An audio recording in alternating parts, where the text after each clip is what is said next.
വയനാട് മുണ്ടക്കൈ ചൂരൽമല പുനരധിവാസം തടസ്സപ്പെടുത്തരുത് എന്ന് ഹൈക്കോടതി. ഭൂമി ഏറ്റെടുക്കുന്ന നടപടിക്ക് സ്റ്റേ നൽകാൻ ഡിവിഷൻ ബെഞ്ച് വിസമ്മതിച്ചു. ഏറ്റെടുക്കുന്ന ഭൂമിക്ക് പണം നൽകണമെന്ന ഹാരിസൺസ് കമ്പനിയുടെ വാദം അംഗീകരിച്ചില്ല. പുനരധിവാസ വിഷയത്തിൽ പൊതുതാൽപര്യം സംരക്ഷിക്കപ്പെടണമെന്നും ഹൈക്കോടതി.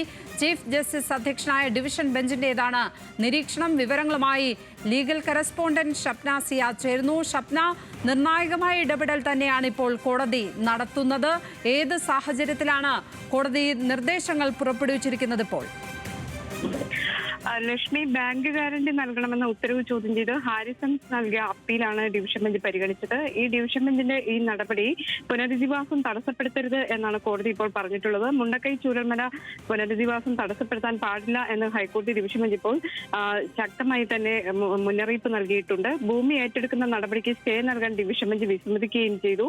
ഹാരിസൺ നൽകിയ അപ്പീൽ പരിഗണിച്ചാണ് നടപടി. ഏറ്റെടുക്കുന്ന ഭൂമിക്ക് പണം നൽകണമെന്ന ഹാരിസൺസിന്റെ വാദം അംഗീകരിച്ചില്ല. സർക്കാരിന്റെ പണം സ്വകാര്യ വ്യക്തിക്ക് നൽകിയാൽ അത് തിരിച്ചു പിടിക്കാൻ പ്രയാസമാകും എന്നാണ് കോടതി ഇപ്പോൾ വ്യക്തമാക്കിയത്. ഭൂമി സംബന്ധിച്ച്, അതായത് ഈ പുനരധിവാസം സംബന്ധിച്ചുള്ള ഭൂമിയിൽ സിവിൽ തർക്കം നിലനിൽക്കുകയാണ്. സിവിൽ കോടതിയിൽ ഇതിന്റെ കേസ് നിലനിൽക്കുന്നു. ഈ സാഹചര്യത്തിൽ ബാങ്ക് ഗ്യാരണ്ടി നൽകണം എന്നായിരുന്നു സിംഗിൾ ബെഞ്ചിന്റെ നിർദ്ദേശം. ഇത് ചോദ്യം ചെയ്താണ് ഹാരിസൺ ഡിവിഷൻ ബെഞ്ചിനെ സമീപിച്ചത്. പുനരധിവാസ വിഷയത്തിൽ പൊതുതാൽപര്യം സംരക്ഷിക്കപ്പെടണം എന്നാണ് ഡിവിഷൻ ബെഞ്ച് ഇപ്പോൾ പറഞ്ഞിട്ടുള്ളത്. ബാങ്ക് ഗ്യാരണ്ടി നൽകണം എന്ന ഉത്തരവാണ് ഹാരിസൺ ചോദ്യം ചെയ്തത്.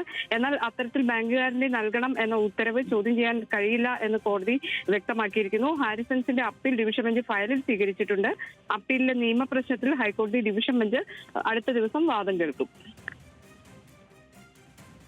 ഷപ്ന സിയാദാണ് ലീഗൽ ഡെസ്കിൽ നിന്നും വിവരങ്ങൾ പങ്കുവച്ചത്.